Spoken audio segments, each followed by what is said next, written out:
আমাদের অন্তত পক্ষে মোবাইলের ন্যূনতম যদি সেবাটি আপনার পেতে হয়, ভয়েস কল এখন আর কেবলমাত্র মোবাইলের চাহিদা না, যদিও মোবাইলের উৎপত্তি হয়েছিল আপনি কথা বলতে পারেন কিনা তার জন্য। এখন কিন্তু মোবাইল ফোন কেবলমাত্র আমাদের জাস্ট ভয়েস কলের বাহন না। এই যে বললেন আমার হোয়াটসঅ্যাপ থেকে আরম্ভ করে সোশ্যাল মিডিয়া পর্যন্ত সমস্ত কিছুর ক্ষেত্রেই কিন্তু আমার মোবাইলই প্রধান বাহন, এবং আমাদের এখানে এখনো শতকরা প্রায় 95% ইন্টারনেট ব্যবহারকারী মোবাইল নির্ভর। এবং এই মোবাইল নির্ভরতার সবচেয়ে বড় যে প্রযুক্তিটা দরকার, সেই প্রযুক্তিটা হচ্ছে আমার 4G অন্তত পক্ষে থাকতে হবে। ফলে আমাদের জন্য চ্যালেঞ্জ ছিল যে আমরা 4G সম্প্রসারণ করতে পারি কিনা।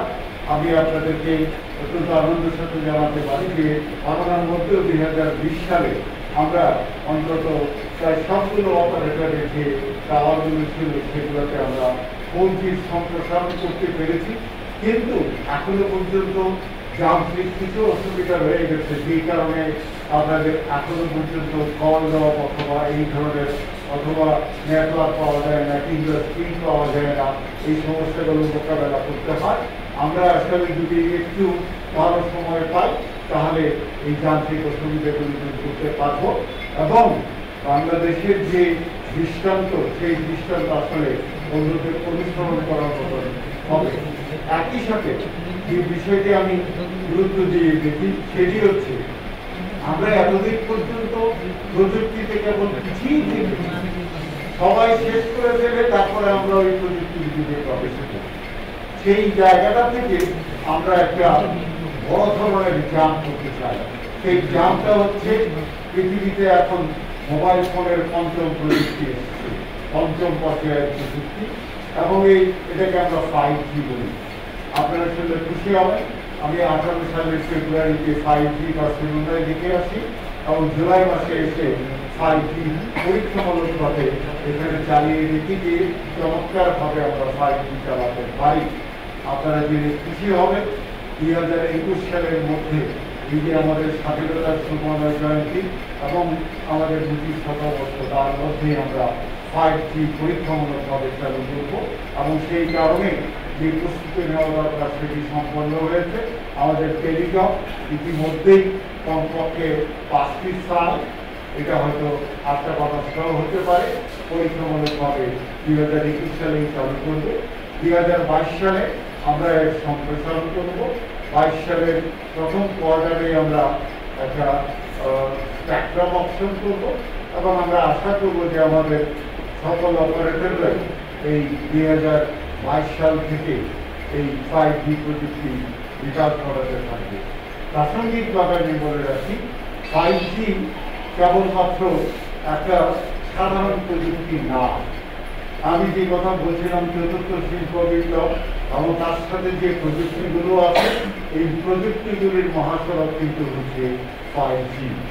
আমরা এদিকে অনুধাবন করেছি যে আমাদের 4G যে নেটওয়ার্কগুলো আছে সেগুলো সাধারণ মানুষের ভয়েস কল এবং ইন্টারনেট এই দুটো সাধারণ চাহিদা পূরণ করবে, কিন্তু আমাদের যদি কলকারখানা শিল্প এইসবের ক্ষেত্রে আমাদের যদি আমরা 5G দিতে পারি তাহলে সেইটি একটা আধুনিক প্রযুক্তি নির্ভর শিল্প পরিবেশ তৈরি করতে পারবে। এই কারণে আমরা গুরুত্ব দিচ্ছি আমাদের যে স্পেশাল ইকোনমিক জোন অথবা হাইটেক পার্ক আছে সেগুলোতে যেন আমরা 5G সম্প্রসারণ করতে পারি।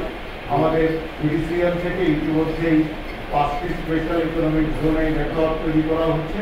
সেই নেটওয়ার্কের মধ্যে আমাদের বস্তুত পক্ষে যে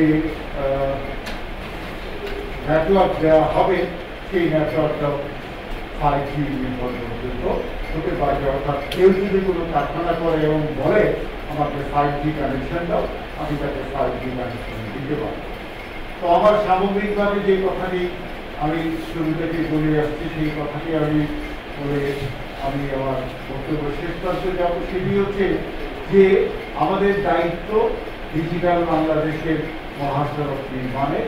আমরা এই মহাসড়ক নির্মাণের যে দায়িত্ব এটি আন্তরিকতার সাথে সম্পন্ন করছি, এবং আমরা ভবিষ্যতেও এই মহাসড়ক যাতে নিরাপদ থাকতে পারে সেই চেষ্টা করা করছি।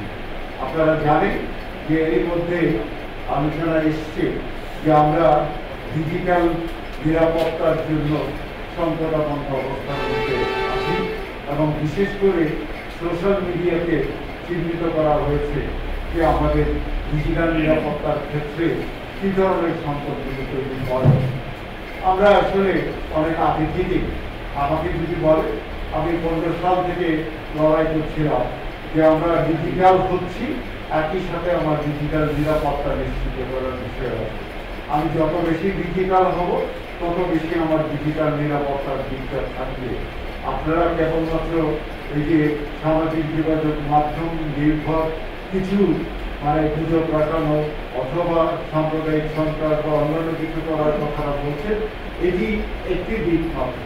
ডিজিটাল নিরাপত্তার অনেক বড় ক্ষেত্র হচ্ছে আমার এখন সমস্ত কিছুই যখন ডিজিটাল হচ্ছে, আমার আর্থিক লেনদেন থেকে আরম্ভ করে আমার ব্যক্তিগত তথ্য পর্যন্ত তার সমস্ত কিছুই যখন ডিজিটাল হচ্ছে, তখন আমি যদি সেই তথ্যগুলোর নিরাপত্তা দিতে না পারি, আমি যদি আমার আর্থিক লেনদেনের বিষয়গুলোর ক্ষেত্রে নিরাপত্তা দিতে না পারি, তাহলে আমার ডিজিটাল দেশের তো উল্টা আমার জন্য বিপদ ডেকে আনবে।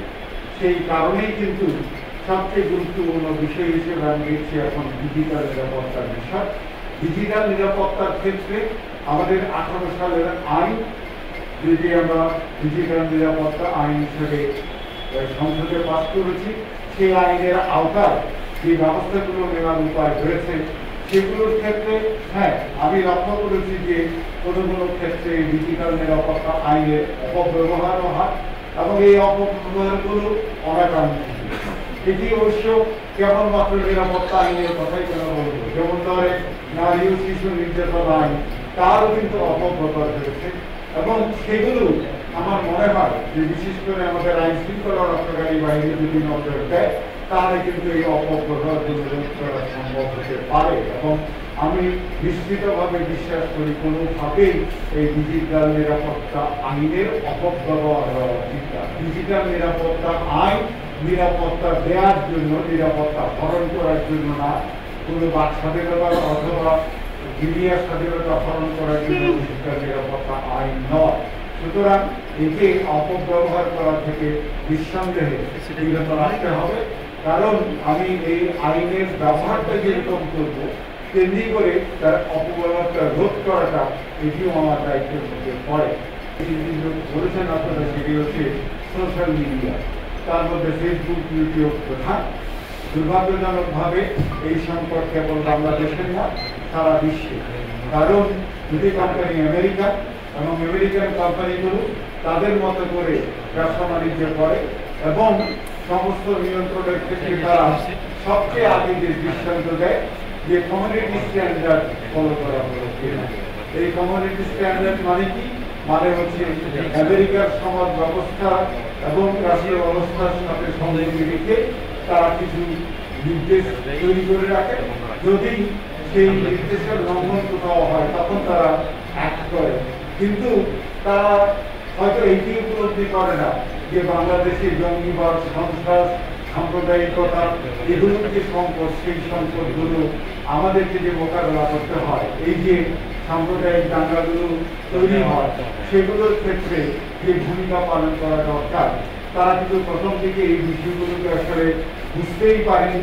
পরবর্তীকালে আমি 18 সাল থেকে শুরু করে এখন এমন একটা অবস্থায় এসেছি, তাদের সাথে প্রতি মুহূর্তে আমাদের যোগাযোগ হয় এবং আগের যে অবস্থাটা ছিল সেই অবস্থাটা থেকে কিন্তু এখন পরিবর্তিত হয়েছে। আমরা বিশেষ করে এইবার আমরা যখন কুমিল্লার ঘটনা ঘটে এবং তার পরবর্তীতে যে ঘটনাগুলো ঘটেছে এইগুলোর ক্ষেত্রে আমি দৃষ্টান্ত দিতে পারি। যেমন ধরেন আমরা হয়তো 300 লিঙ্কে আমরা রিপোর্ট করেছি, তারা 300 লিঙ্কের ভিতরে আগে যদি হতো তাহলে বড়দের 10টা বা 15টা লিঙ্ক বন্ধ করত, এইবার আমরা 264টা লিঙ্ক তাদেরকে দিয়ে বন্ধ করাতে পেরেছি। তারা এরই মধ্যে বাংলাদেশে নিবন্ধিত হয়েছে, ভ্যাট দিচ্ছে, বাংলাদেশের জন্য বিশেষ একজন কর্মকর্তা নিয়োগ দেওয়া হয়েছে এবং আমি প্রত্যাশা করি যে বাংলাদেশের রীতিনীতি এবং বাংলাদেশের জনগণের আকাঙ্ক্ষা এইদিকে যে মেনে চলতে হবে সেইটি ফেসবুক ইউটিউব উপলব্ধি করবে। আমাদের কাছে যে প্রযুক্তি আছে সেই প্রযুক্তি দিয়ে কিন্তু আমরা আমাদের এই যে প্রধান সত্য কর্মকর্তা আছেন তার যে চাহিদাটা সেটা কিন্তু আমরা অনেক কিছু পূরণ করতে পারি। যেমন ধরেন আমার যদি কোনো সাইট বন্ধ করতে হয় এটি কিন্তু আমার কারো উপর নির্ভর করতে হয় না, এটি আমার ডাকঘরের বিভাগের মাধ্যমে আমরা এই কাজটা সম্পন্ন করতে পারি। এখন প্রশ্ন হচ্ছে আমরা সোশ্যাল মিডিয়ায় কি করতে পারি। সোশ্যাল মিডিয়ার ক্ষেত্রে আমরা প্রযুক্তি অর্জন করেছি, যে প্রযুক্তি দিয়ে আমরা ইচ্ছে করলে এখন ফেসবুকের ভিডিও বন্ধ করতে পারবো, আমরা ইচ্ছে করলে ফেসবুকের ছবি বন্ধ করতে পারবো, ইউটিউবের লাইভ বন্ধ করতে পারবো, ফেসবুকের লাইভ বন্ধ করতে পারবো। এই সক্ষমতা আমাদের অর্জিত হয়েছে। আমরা এখন যখনই কোনো প্রয়োজন হবে তখন আমরা এই বিষয়গুলোকে প্রয়োগ করতে সক্ষম হব। কিন্তু একটা বিষয় আমি স্পষ্ট করি, সেটা হচ্ছে আমি কিন্তু একটা জায়গায় বিশ্বাস করি আমাদের জন্য সহজ উপায় কি, আমি ফেসবুক ইউটিউব বন্ধ করে দিতে পারি। আমি কিন্তু মনে করি মাথা ব্যথা হলেই মাথা কেটে ফেলাম এটা সমাধান নয়। আমার জন্য যেটি প্রয়োজন সেটি হচ্ছে মাথা ব্যথা হয়েছে ওষুধ দিয়ে ব্যথাটা সরাতে হবে। আমি সেই পথে বিশ্বাস করি বলেই এখনো পর্যন্ত ফেসবুক ইউটিউব কিন্তু বন্ধ করে দিই। আমি এখনো পর্যন্ত ফেসবুক ইউটিউবের সাথে আলাপ আলোচনা করছি, তাদেরকে বোঝানোর চেষ্টা করছি। এটি আমাদের জন্য সুখের বিষয় যে তারা এখন খুঁজে পেয়েছে বাংলাদেশের ভাষাটা বিশাল, কারণ 4 কোটির উপরে মানুষ ফেসবুক ব্যবহার করে এবং এর থেকে তাদের যে আয় হয় সেই আয় বিশাল অঙ্কের একটি আয়। ধীরে ধীরে আয় বাড়ছে, ধীরে ধীরে আমি অবাক হয়ে যাবেন আমি কোনো দিন আমার নিউজ ফিডে 100-র উপরে বিজ্ঞাপন দেখতে পাই। তার মানে হচ্ছে বাংলাদেশের যে পরিস্থিতি সেই পরিস্থিতি ফেসবুক ইউটিউব উপলব্ধি করছে এবং আমি প্রত্যাশা করি যে একদিন নিঃসন্দেহে আমাদের হুকুম অনুসারী তারা চলাচল করবে, আমাদের হুকুম অনুসারী তারা সমস্ত কাজের গ্রহণ করবে।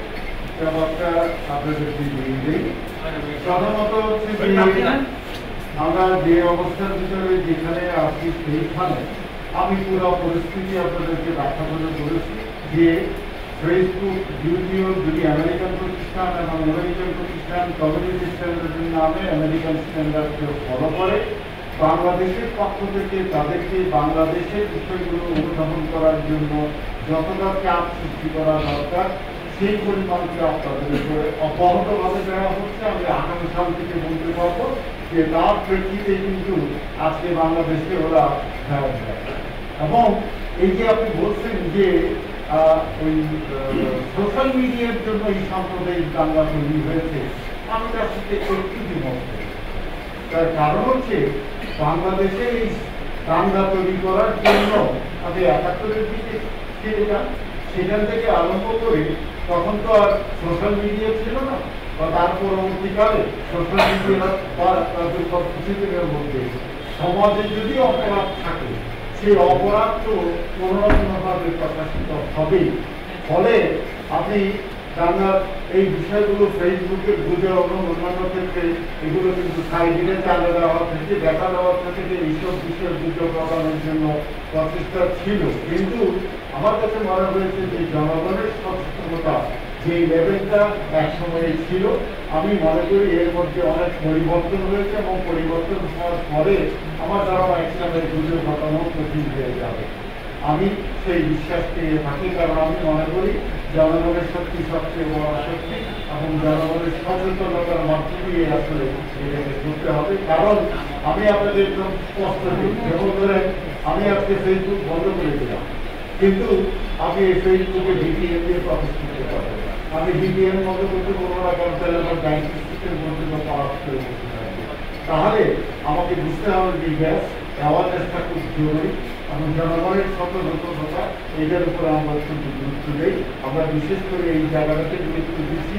আমি মনে করি যে সোশ্যাল মিডিয়া এক সময় যে পরিমাণ ক্ষতিকর ছিল, এটা কেবলমাত্র সন্ত্রাস অথবা সাম্প্রদায়িক বিস্তার নয়, মেয়েদের উপরে নির্যাতন করা, শিশুদের নির্যাতন করা থেকে শুরু করে যে আইডি হ্যাক করা অথবা অপপ্রচার করা, এগুলো কিন্তু ব্যাপক হারে ছিল এবং সেগুলো কিন্তু আমাদের সচেতনতার জন্যই অনেকটা কমে আসছে। ধীরে ধীরে এটা কমছে এবং আমি বিশ্বাস করি যে আমাদের তো একটা বিষয় আপনি বুঝবেন যে আমরা এই প্রযুক্তির সাথে সম্পর্ক নিশ্চয়ই ছিলাম না।